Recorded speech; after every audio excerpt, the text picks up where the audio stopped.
Hi everyone. This session is about using a multifaceted sales strategy for more success in your prospecting. And I'm LorI Richardson. Happy to be here. Let's get started. I know that some of you participating in this social selling event are sales leaders, and many of you are individual contributors. I've held both positions, and during those times, I was a head of a household raising a family, so I don't offer my tips and suggestions lightly. We work really hard here to give actionable ideas that grow revenues. So whichever you are, a leader or an individual contributor, we'll try to address your situation. First of all, I want you to think of a gemstone and all the facets to it. That's what makes a gem so beautiful, what makes it shine. And I believe that that's the secret to success in prospecting and in reaching out to buyers. I've created this overview, and we'll cover as much of it as we can in the time that we have today. Just know that there's a longer version that goes into detail and stories about each type of facet, if you will, for the strategies for success in sales prospecting. And I have to give you this caveat, there's no magic formula. If there was just one thing that worked, that's all we'd all be talking about. Instead, you see, many different strategies and lots of different ways, different wording, different ideas, and let's start with some key fundamentals here. The first one is that I really want to share that by mixing it up, when you work with building your pipeline, it gives you a couple of things, and I want you to think about maybe what that might do for you. First of all, you don't want to burn out. If you're the individual contributor or if you're a sales leader, you just do one thing, and that includes social selling. If you just do that all day long, it becomes, well, it's boring. It is not as interesting as if you're able to mix things up and change things up and try different things. I'm a big fan of A/B testing, so that you try one way, 1 week or 1 day, and then you change it and alter it and see what works best. So you want to avoid burnout. It's a real key. I know for me, I had a hard time sitting still, even though that was my job, and I had to change things up, and maybe that's you as well. But the other thing is that you need to go where your buyers are, and not all your buyers are social. A lot of them are, but not all of them. Not all your buyers are on the phones. For those of you who are more phone-based and are looking to this summit for ideas about being more social, they're all over the place, and you need to find out where that is, and then find them and the people around them. So I'm going to start off with social. This is a social event. I don't believe that I need to say a whole lot about it. It's a huge component of a prospecting strategy, and the thing that I wanted to talk about when it comes to social selling is that you need to find ways to measure it, and you need to find out how much time you and your reps are spending. What are they doing? How are they investing themselves? I've seen people just kind of surf around on LinkedIn and not have a lot of direction, and I've seen other reps very focused, very targeted, with specific goals to gain certain insight in the morning before they make some calls or before they send emails or they connect socially. And you need to think about which way you lean. Are you less organized, or are you more organized? This is a huge area for success and improvement if you're not as tight as you need to be in that area. Now, referral selling, it's by far, whether you do it through social or you do it in other ways, it is the best way to get business. And I think that most people know that, but in case you don't, it's huge. And for example, the Wharton School of Business found that the lifetime value of a referred customer is 16% greater than one that is not referred. And there was a study that came out that said customers acquired through word of mouth add 2 times the lifetime value of customers acquired through traditional marketing. We know that a typical referred lead has a much higher chance of closure compared to a cold connection. It's very dramatic. So this is something that no matter how you prospect, you want to incorporate in your strategy. And again, it needs to be in a system. It needs to be in a planned manner. And I like to think of a third list. So you have a list of your prospects, your future buyers. You have a list of existing customers. And then you have a third list. And this third list is where you track those people who can refer you ongoing business. They are people that don't do what you do, but they are around what you do. And they run into your buyers all the time. And they can give you a steady stream of referrals just like you could do the same for them. That's a very valuable list to be involved with. We wrote a book called Winning Teammates, an ebook, and it talks about those relationships. All right, email. We are all using email to a great extent. If the phone is a diamond, which I believe it is because it's the best way to reach someone quickly, and what I mean by, I don't mean tracking someone down, but if I have something to tell someone, if I have a relationship, I can reach them so much quicker by using the phone. And so email would be the emerald to the phone's diamond. I believe that, and studies have shown that most salespeople are not utilizing email as well as they could. They don't use templates, and there are so many new services that offer a templated way to create email. Have you seen a sales rep, perhaps you or perhaps someone near you, struggle to craft an email, and it might take up to 30 minutes, which you don't have. You don't have 30 minutes. Your sales team members don't have 30 minutes to write emails. You need to fire off crisp, sharp, insight-based, buyer-focused messages. And so it takes some work and planning to do that. Are you efficient? Are you focusing on your buyer? And do you hide behind your email? I know I was accused of this once, and it was true. I never got on the phones. I always just fired off email because it was faster for me. It was more efficient for me. And this is all about your buyer. When you're working to identify buyers that would be good customers and work with you, you need to understand that this is about them, and it's not about what's most convenient for you. So are you maximizing that area? Is that something that you can improve on? Now, using the phone and voicemail is a key component to many, not any, but many prospecting systems. And I know that there are people that are nearly all on social, involved in social selling. At some point, you need to get off of social and you need to pick up the phone and talk to people around them. So for me, it's a foundation of a program. People do not do this well. And the big issue with the telephone is the same with messaging on email.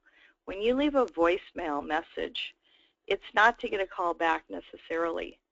You may get no calls back. You may get up to 10% of your calls return, of your voicemail messages return. That's what we experience, because if you craft really good messages, you're going to get a higher response. But the goal is to pique interest and to build your brand. So, for example, if I leave you a message, let's say we connected on LinkedIn, I picked up the phone, called you, I didn't reach you, I got your voicemail. So I leave you a message that's very clear, very short, and it's targeted. It adds insight about what you're doing, and it demonstrates that I have some ideas that might help you with your job or your team or your company. And I don't need you to call me back. The idea is that I'm building my brand and I'm becoming a trusted advisor.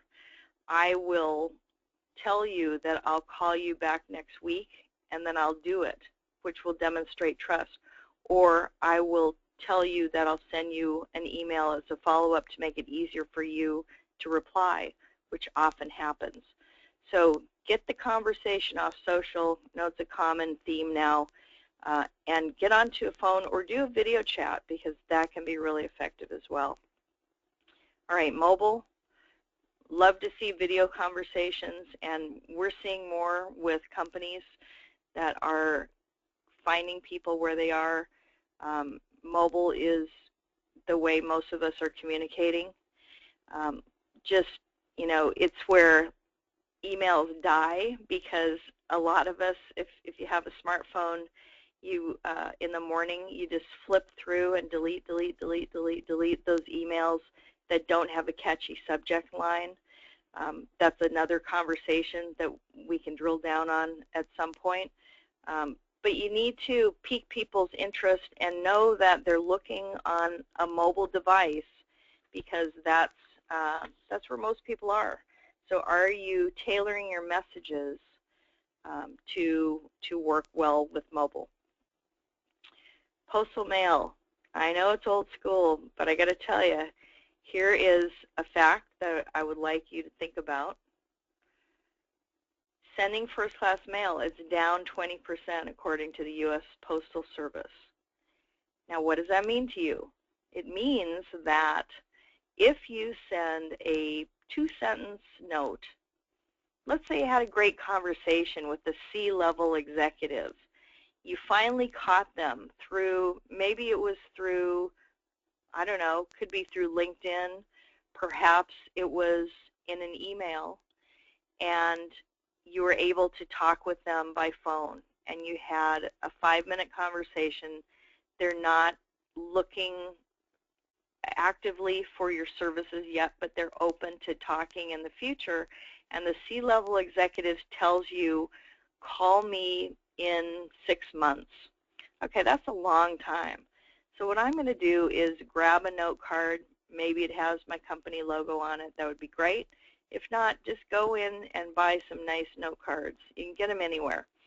And 2 sentences. It says, John, I really enjoyed our conversation, and I'm looking forward to talking with you after the holidays, or at the beginning of next year.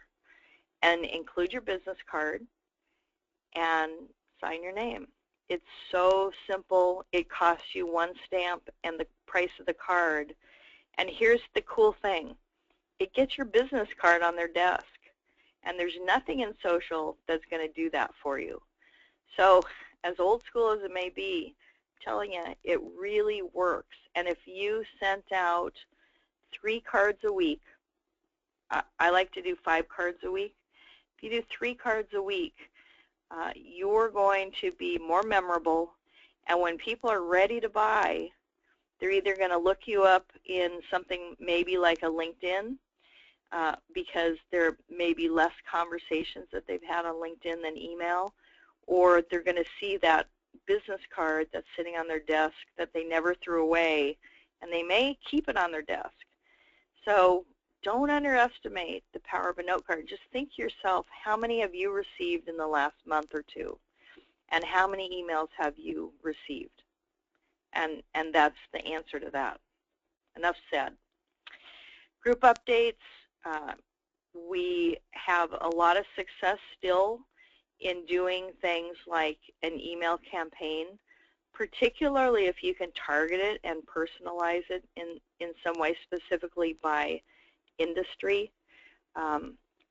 newsletters that are interesting and pertinent, and blog updates that help your buyers do their jobs better, that aren't just about you and what you do, are a really integral part of a multifaceted approach.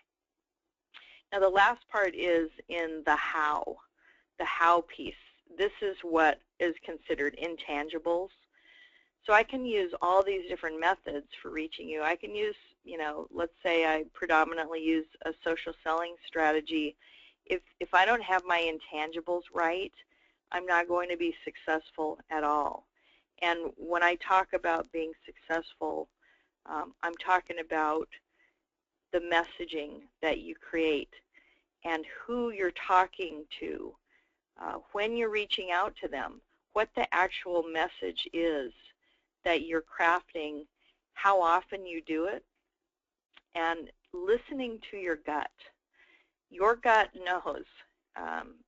People talk about whether the timing is right for something. You know when you reach someone in how they respond that it could be a really bad time.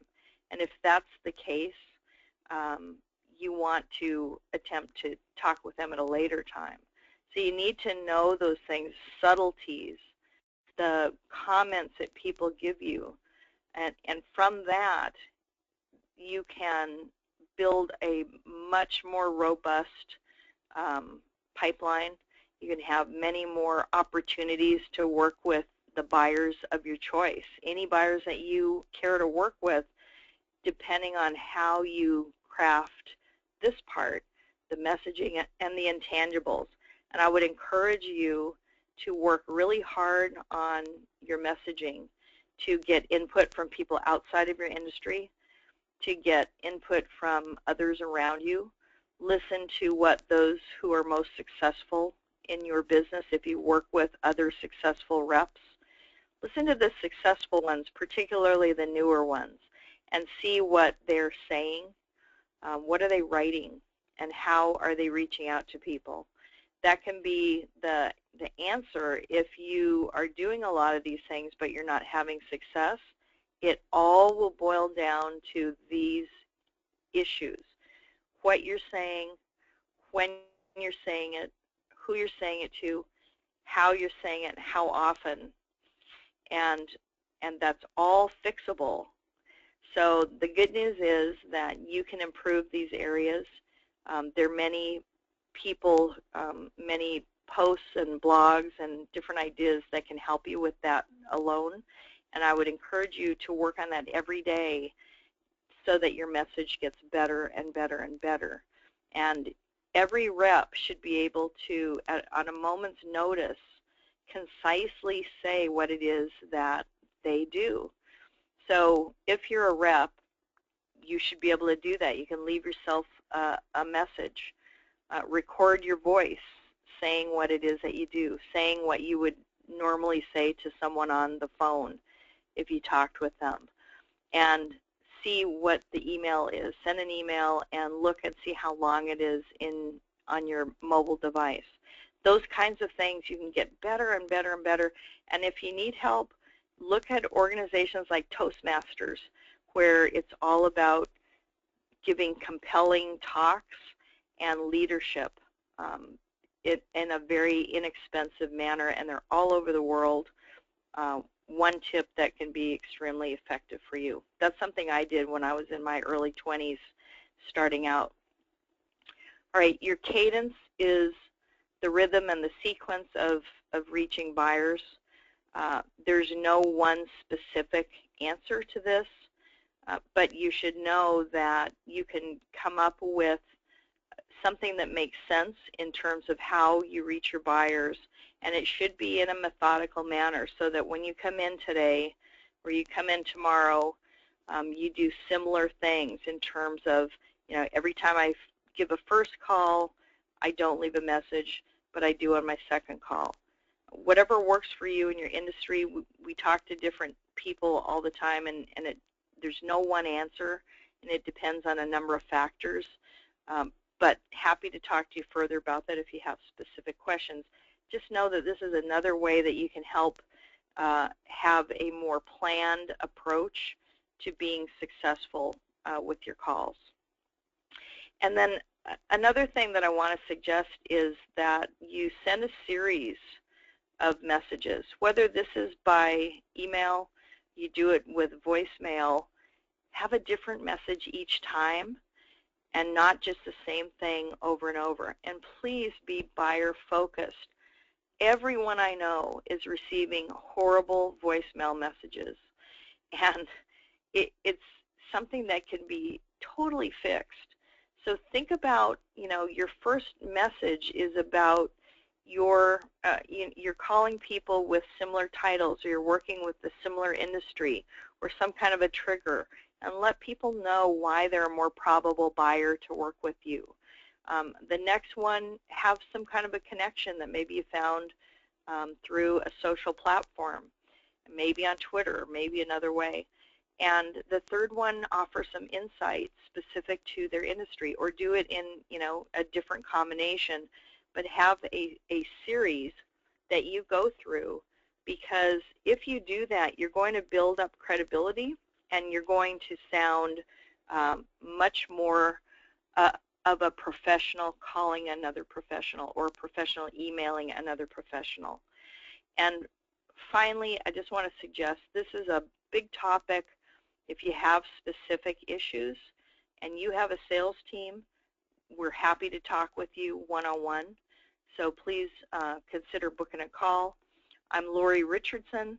I want to thank you so much for your time, and good luck in creating a multifaceted strategy for success in selling.